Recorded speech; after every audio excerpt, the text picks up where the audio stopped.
Hi friends, welcome back మన YouTube channel Krishna farmer. మనం పశువుల షెడ్ వేస్తున్నామని చెప్పాం కదా, చిన్న పశువుల షెడ్. అదేంటంటే ఇప్పుడు పార్ట్ 2 వీడియో పెడుతున్నానండి. పార్ట్ 1 వీడియోలు ఎవరో చూడకపోతే కనుక పార్ట్ 2 వీడియో కింద డిస్క్రిప్షన్ లింక్ ఇస్తానండి. పార్ట్ 1 వీడియో చూసి అప్పుడు పార్ట్ 2 వీడియో చూడండి.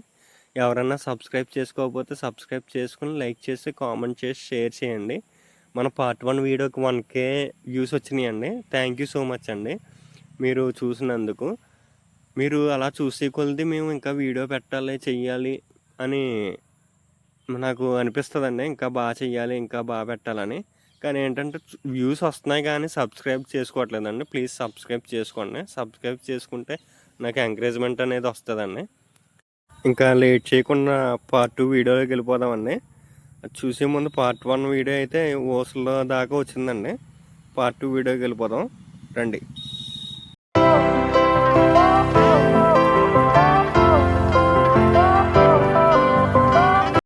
పార్ట్ 1 వీడియోలో లాస్ట్లో ఓసలో అవి కోసి రింగులు తిప్పారు కదండి, అట్లా ఇట్లికేనండి. ఇవి మనం 4 అడుగులు గోయి తీశారు కదా, అందులో ఓసలు పెడతారండి.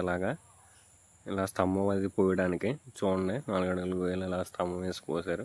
ఇప్పుడు ఏంటంటే ఇందులో సిమెంట్, ఇసుక, కంకర కలిపి వేస్తారండి. చూడండి, చూపిస్తాను మీకు ఎలా వేస్తారు. ఇంకోండి ఇలా కలుపుతారు శుభ్రంగానే. సిమెంట్, ఇసుక, అదే కంకర కలిపి అది వేస్తారండి. చూడండి, 4 అడుగులు గోయిలోకి మొత్తం పైకి కనిపించకుండా గొయ్య మొత్తం సిమెంటు, ఇసుక, కంకర కలిపి వేసేస్తారండి. ఆ ఓసు దాకా పైన 4 అడుగుల వరకుని.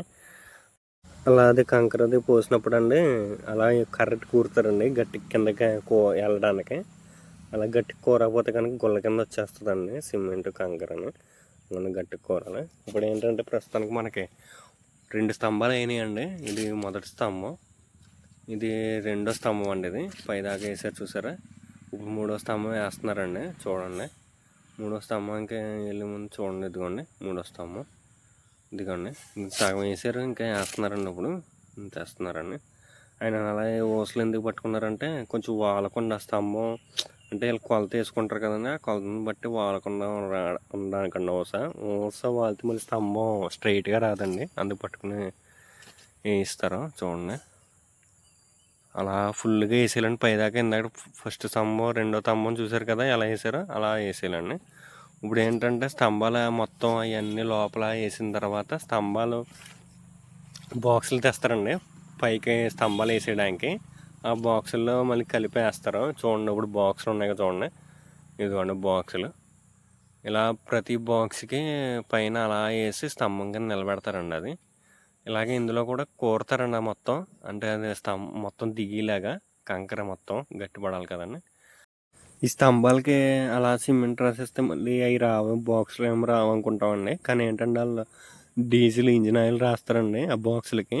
ఇంజిన్ ఆయిల్ రాసాక అప్పుడు వస్తాయండి. చూడండి ఎలా వచ్చినాయో స్తంభాలు. ఇంకోండి 4 స్తంభాలకి ఇలా వేసారు. ఇప్పుడు ఇది మధ్యలో స్తంభాలకి వేసారండి. ఇప్పుడు మళ్ళీ చివరి 4 స్తంభాలకే వేసి స్తంభాలు వేసారండి. ఇప్పుడు ఏంటంటే మన షెడ్ వేయడానికి మనం 6.5 అడుగులు ఎత్తు ఉండాలండి. అనుకోండి, మట్టి మీద 6.5 అడుగులు ఎత్తు ఉండాలండి స్తంభం. ఇంకోండి ఇలాగ వేస్తారు. ఇప్పుడు ఏంటంటే చుట్టూరు 4 స్తంభాలకి వేసారండి. ఇప్పుడు మధ్యలో 4 స్తంభాలకి వేస్తున్నారు. ఆ 4 స్తంభాలు అయిపోయిన తర్వాత మళ్ళీ పైన ఇంకో 1.5 అడుగున్నర వేస్తారండి. అంటే అది స్తంభం వచ్చి 5 అడుగులండి ఇప్పుడు వేసింది. అలాగా అంటే ఇంకో 1.5 అడుగున్నర వేస్తారండి. ఇదిగోండి ఇలాగా ఇంకో స్తంభానికి 1.5 అడుగున్నర అంటే 6.5 అడుగులు ఎత్తండి స్తంభం. ప్రతి స్తంభం అని మొత్తం 8 స్తంభాలు కదండి మనకి. ప్రతి స్తంభం 6.5 అడుగులు ఎత్తండి. 6.5 కట్టకనే 6.5 అడుగులు ఎత్తు ఉంటుంది కట్టక స్తంభం. ఇంకోండి మొత్తం 8 స్తంభాలకి అలా వేసుకుంటే వెళ్ళాలండి. కరెక్ట్గా కంపల్సరీ సిమెంట్ అనేది, కంకర అనేది చాలా గట్టిగా వేసుకోవాలండి. అప్పుడే గట్టిగా నిలబడుతుంది. చూడండి స్తంభాలు అలా పడ్డాయి. మీకు ఫ్రంట్ స్తంభాలు ఇంకా కిందకు ఉన్నాయి ఏంటి అనుకుంటున్నారేమో. ఫ్రంట్ స్తంభాలు అనేది మనం మట్టి వేయలేదండి. అక్కడ మట్టి వేయడం వల్ల సమానంగా అనిపించట్లేదు, పల్లం కింద అనిపిస్తున్నాయండి. అదిగోండి చూడండి, ఇంకా మట్టి వేసి ఇంకా సరి చేయాలండి.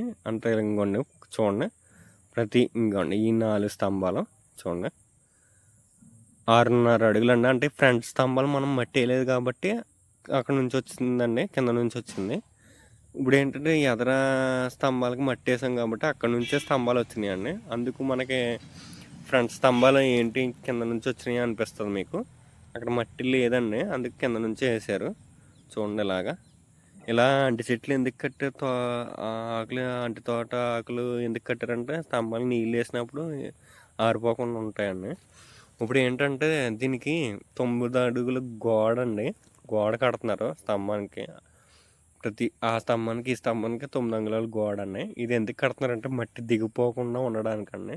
మనం అసలు ఇది ఫస్ట్ చెయ్యాలండి, కానీ ఏంటంటే ఫస్ట్ మట్టి వేసేసారండి. మట్టి వేసేయడం వల్ల ఇప్పుడు ఇబ్బంది అవుతుంది. అంటే ఫస్ట్ మనం ఏంటి అంటే స్తంభాలు ఇనప పోల్స్ మీద వేసేస్తాం అనుకున్నాం కదా, అందుకని మట్టి ఏం చేశారు. కానీ ఇప్పుడు మొత్తం ప్లాన్ మార్చాక ఇలాగా మట్టి తీసి 9 అంగుళాల గోడ కట్టాలండి. అంటే ఇప్పుడు 9 అంగుళాల గోడ ఎందుకు కడతామంటే మళ్ళీ దీనిపైన గోడ వస్తుందండి, మీకు చూపిస్తాను నేను తర్వాత వీడియోలో. గోడ ఎందుకు వస్తుందంటే ఒక రూమ్ కింద మళ్ళీ గేదెలకి అయ్యి దూడలు పుడతాయి కదండి, దానికి మళ్ళీ ఇంకో రూమ్ కింద, అంటే 2 రూమ్ల కింద రావాలంటే ఇలాగా 9 అంగుళాల గోడ ఫస్ట్ తీసుకుని అప్పుడు దానిపైన ఒంటిటికి గోడ కట్టాలండి. అందుకని 9 అంగుళాల గోడ తీసారండి కింద నుంచి. అది ప్లస్ మళ్ళీ మట్టి కూడా కిందకి జారిపోకుండా ఉంటుందండి. కానీ ఏంటంటే ఇది మొత్తం చుట్టూరు కాదండి, వెనకాల పడమర వైపు స్తంభానికి ఇప్పుడు చూసారు కదా, ఇది పడమర వైపు అండి. ఇది ఈ పడమర వైపు 2 స్తంభాలకని మళ్ళీ అటువైపు ఇటువైపు అండి, అంతే, ఇంకెక్కువ కాదు. ఇంకోండి ఇలాగా ఇటువైపు ఇది బ్యాక్ సైడ్ అండి. ఇది ఇప్పుడు చూస్తున్నారు కదా, ఇటుకలు ఉన్నాయి 3 ఇటుకలు, అది బ్యాక్ సైడ్ పడమర వైపు.